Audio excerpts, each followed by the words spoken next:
Et puis je suis là aussi pour faire en sorte que nos réseaux sociaux et notre communication extérieure soit la plus sympa, la plus drôle, la plus optimiste possible, et que les gens comprennent que d'accord, on va lutter à grande échelle contre le dérèglement climatique, mais avant tout, on va se marrer et on va le faire dans la bonne humeur, parce que c'est le seul truc qui nous intéresse en tant qu'humains et d'individus à la fin.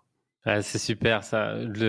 Vous allez voir, il y a peut-être la vidéo qui présente le mieux, qui est sur le site. C'est pas en pissant sous la douche qu'on y arrivera. Donc, il faut aller un peu plus loin que cette Exactement. petite action. Et ça fait bien marrer dès le début, dès la home du site. On est dans la thématique. Exactement. On essaye de garder ça, et j'espère qu'on nous le dira si un jour on perd ce truc-là et qu'on devient un site froid et qui ne donne pas envie de se bouger, principalement parce que ça a l'air cool. Ça sera un gros problème. Mais je pense qu'on arrivera à garder ça. Je pense aussi. Du coup, tu refais du sport, tu reprofites Ouais. des montagnes aujourd'hui? Carrément, ce week-end, j'ai fait du ski samedi et dimanche, juste à côté de chez mes parents. Et c'est vraiment à 5 minutes, donc c'est trop bien. Ça m'évite d'avoir à consommer comme un gros porc pour aller faire du ski, parce que justement, c'est des toutes petites stations. Et en fait, ce qui m'a fait vraiment plaisir cette année, et je le vois comme C'est un qu'il y a de la signe, neige. c'est qu'il y a de la neige. Putain, il y en avait Ouais. plus depuis je sais pas combien d'années. Cette station n'a jamais été rouverte et je n'ai plus pu faire de ski dessus depuis un moment. Et là, il y en a. Et je me suis dit, putain, c'est incroyable. Alors, bon, c'est peut-être sûrement juste un pic parce que j'ai conscience un peu de ce qui se passe en termes de Mm. réchauffement, mais en tout cas, je le vois comme un signe, un petit clin d'œil, et du coup, j'ai un quotidien beaucoup plus équilibré. Euh, j'ai une copine qui est entrepreneur aussi et qui bosse un peu comme une tarée, donc ça me permet aussi d'avoir un peu de temps pour aller faire du sport et le soir la retrouver. Mais en tout cas, ce qui est très cool, c'est que je me lève avec une vraie envie de faire ce que je fais et une vraie direction claire. Euh, et je suis fier de faire ça. Et ça, putain, ça vaut tout l'or du monde, quoi. Enfin, on est bénévole sur Time, on n'est pas prêt de gagner de l'argent avec Time for the Planet. J'ai plus vraiment besoin d'argent et j'en suis très content, hein, mais je veux dire, je suis tellement heureux que mon argent serve à ça plutôt qu'à autre chose, que vraiment tout est aligné, et j'espère que ça va durer, quoi. Vous êtes encore bénévole Ah oui, on est encore pour un moment. les 5-6, ouais. Ah oui, Vous, oui, bah vous on avez est. mis, vous avez mis que dans les statuts que vous pourriez pas avoir un salaire aussi élevé que certains. Ah oui, oui, Mais, largement mais pas. vous ne vous versez rien pour l'instant. Non, pour l'instant, on est 100% bénévole. Je pense que c'est encore pour un certain temps, et que c'est tant mieux d'ailleurs. Ok. À mon avis, avant les 10 millions d'euros, on se posera pas la question parce que ça aurait trop d'impact en fait sur le truc. Nous, on a un engagement vis-à-vis des associés aussi, c'est qu'on ne veut pas dépenser plus de 10% du montant qu'ils mettent. Donc, quand vous mettez 1 euro, on s'autorise à dépenser 10 centimes de vos 1 euro pour faire tourner Time for the Planet. Ok. Voilà, pour toutes les dépenses qu'on peut avoir. On paye quand même des gens, des freelances, etc. pour le site, par exemple, parce qu'on n'a pas de développeur en interne, ce Mhm. genre de choses. Mais clairement, c'est inconcevable pour nous de dépasser ces 10%. Et du coup, l'idée, c'est que on arrive à être suffisamment gros pour pouvoir envisager l'idée de se payer. Mais on se démerde aussi, tu vois. On peut faire du consulting à côté le week-end, le soir. On n'est pas à plaindre, quoi. Et en plus, Ok. on est quand même tous assez multitâches et multipotentiels, et on a besoin de s'aérer et de voir d'autres choses à côté. Oui. Moi, je sais que je fais du consulting un peu justement le soir et le week-end parce que ça me permet De de garder aussi. déguiser un peu ouais, Ouais. voilà, des pratiques et des compétences, et de les garder bien en place, quoi. Ok. Super. Super tour de cette aventure. Je pose quelques petites questions Allez. à la fin. Est-ce que tu aurais envie de nous partager une culture, un voyage qui t'a marqué, que tu aimerais peut-être revivre après cette année 2020 où on a très très peu voyagé? En fait, moi, ce que j'aimerais dire et partager, c'est que il y a vraiment pas besoin d'aller au bout du monde pour voir des trucs fous et voyager. Euh, et je trouve que c'est un truc que les gens ont compris un peu plus, en tout cas grâce au confinement. En tout cas, les gens qui Mm. habitent pas au milieu d'une ville.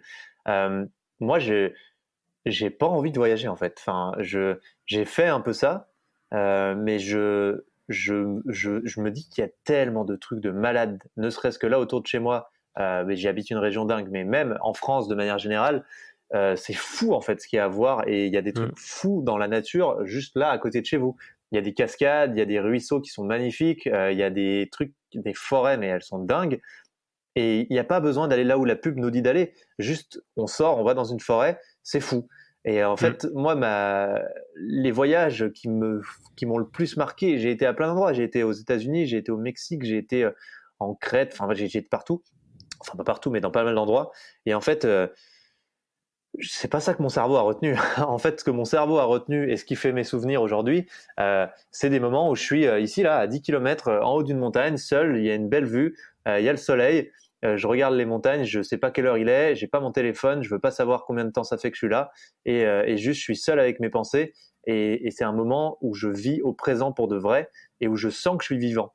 En fait, quand on prend ces avions, qu'on court d'un truc à l'autre, qu'il faut qu'on soit à l'hôtel parce qu'il est beau l'hôtel, qu'on s'assoit au bord de la piscine, mais que c'est la même piscine que les 292 piscines qu'on a vues dans notre vie, je crois qu'on fait pas de souvenirs.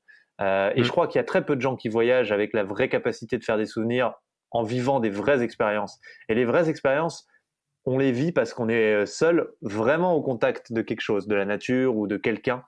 Et c'est important de faire l'expérience de ce micro-tourisme juste à côté de chez soi qui peut être surpuissant.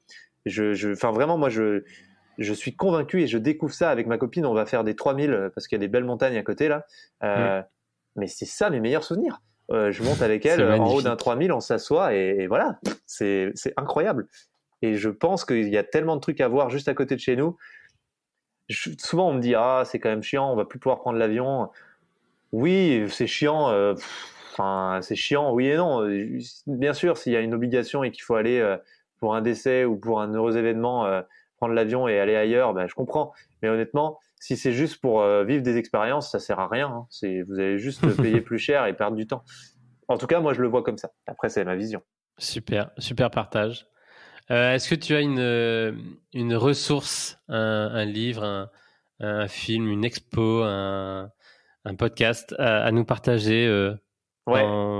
aujourd'hui? Ouais, j'ai un livre, il faut que tout le monde le lise. C'est Le Bug Humain de Sébastien Boller. Tu vois ce que c'est? Oui, je l'ai. Ah ben voilà, je trouve que c'est incroyable parce que on est vraiment face à un challenge d'autant plus énorme que si on est vraiment l'espèce la plus intelligente de cette planète, il va falloir qu'on soit capable d'aller dépasser euh, nos pulsions et notre fonctionnement primaire, ancestral, quoi. Et ça, c'est le vrai gros challenge en fait. Le gros challenge, c'est pas de décarboner l'économie, hein. Le gros challenge, c'est d'aller plus loin que notre notre intelligence. Ouais. On est ses propres, on est son propre ennemi. Et le plus grand, chacun de nous individuellement, mais dans notre espèce aussi, en fait. Ouais, il y a un type qui disait, alors je sais jamais, j'arrive pas à me rappeler, mais l'humain, il a subi 3 grandes humiliations. La première, c'est qu'il a découvert qu'il n'était pas au centre de l'univers. Donc avec Galilée, Copernic, ça lui a fait très mal. Ça a mis du temps et on a beaucoup galéré pour passer à l'étape d'après. D'ailleurs, il y a quand même toujours 16% des Américains qui pensent que la Terre est plate, ceci dit. La deuxième, c'est que on a découvert qu'on ne faisait pas l'objet d'une création à part avec Darwin, et qu'en fait, on avait 97% de notre ADN qui était commun avec celui d'une crevette, ce qui peut faire un peu chier au début quand tu te prends pour un surhomme. Et la troisième, elle est maintenant en fait, c'est qu'on est en train de découvrir que l'homme est un loup pour l'homme, et qu'en fait, notre propre intelligence est en train de nous faire nous suicider et qu'il va falloir dépasser et être plus malin que notre caractère primitif, et que ce qui régit notre fonctionnement de manière ultra basique, à savoir voilà, cette fameuse dopamine qu'on sécrète chaque fois qu'on fait des actions qui aujourd'hui sont destructrices parce qu'on est tellement nombreux et qu'on a tellement de pouvoir d'action, j'entends, avec le pétrole notamment et les machines, que en fait ça devient dangereux pour nous de laisser cette récompense avoir lieu, donc ce fameux striatum. Je trouve que ce livre est vraiment, il fait réfléchir. Tu te dis, oh putain, là on a un vrai challenge. Et en fait, le challenge qu'on est en train d'affronter maintenant, il est beaucoup plus spirituel, physiologique que matériel. Ouais, exactement. Ça va beaucoup plus loin en fait que juste dire, bah on décarbone et on avance. Non, parce qu'on aura un autre problème demain. Tu vois, j'ai été contacté hier par des mecs qui utilisent le soleil. Ils font des panneaux solaires, mais ils le font d'une manière assez stylée. Et en fait, le mec me disait, ce qui est bien avec le soleil, c'est que c'est gratuit et illimité. Et là, j'ai tiqué et je me suis dit, putain, on est dans cette situation de merde aujourd'hui parce qu'il y a un mec, il y a 300 ans, qui a dit, ce qui est bien avec le pétrole, c'est que c'est gratuit et illimité. Mais vraiment, hein.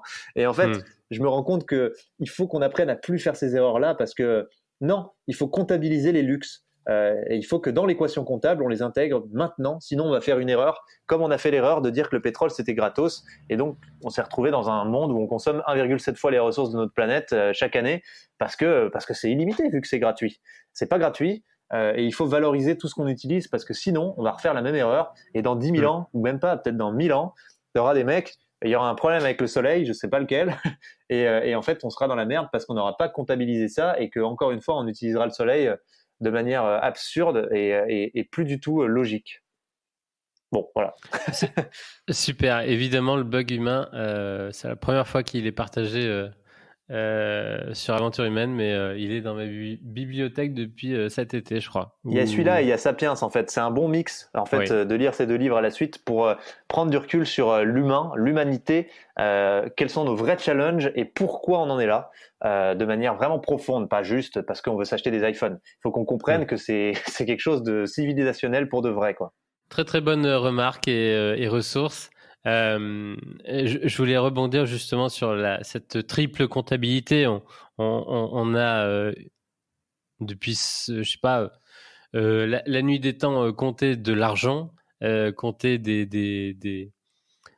un moyen d'échange, mais il y a aussi cette comptabilité envers la nature et envers les hommes qu'on peut justement valoriser et, euh, et à regarder si on est positif, négatif, si on progresse, si on s'améliore. C'est une méthode en tout cas à mettre en place dans beaucoup de projets pour être un tout petit peu plus efficace. C'est Peter Drucker, qui est le père du management moderne, qui disait You can't manage what you can't measure.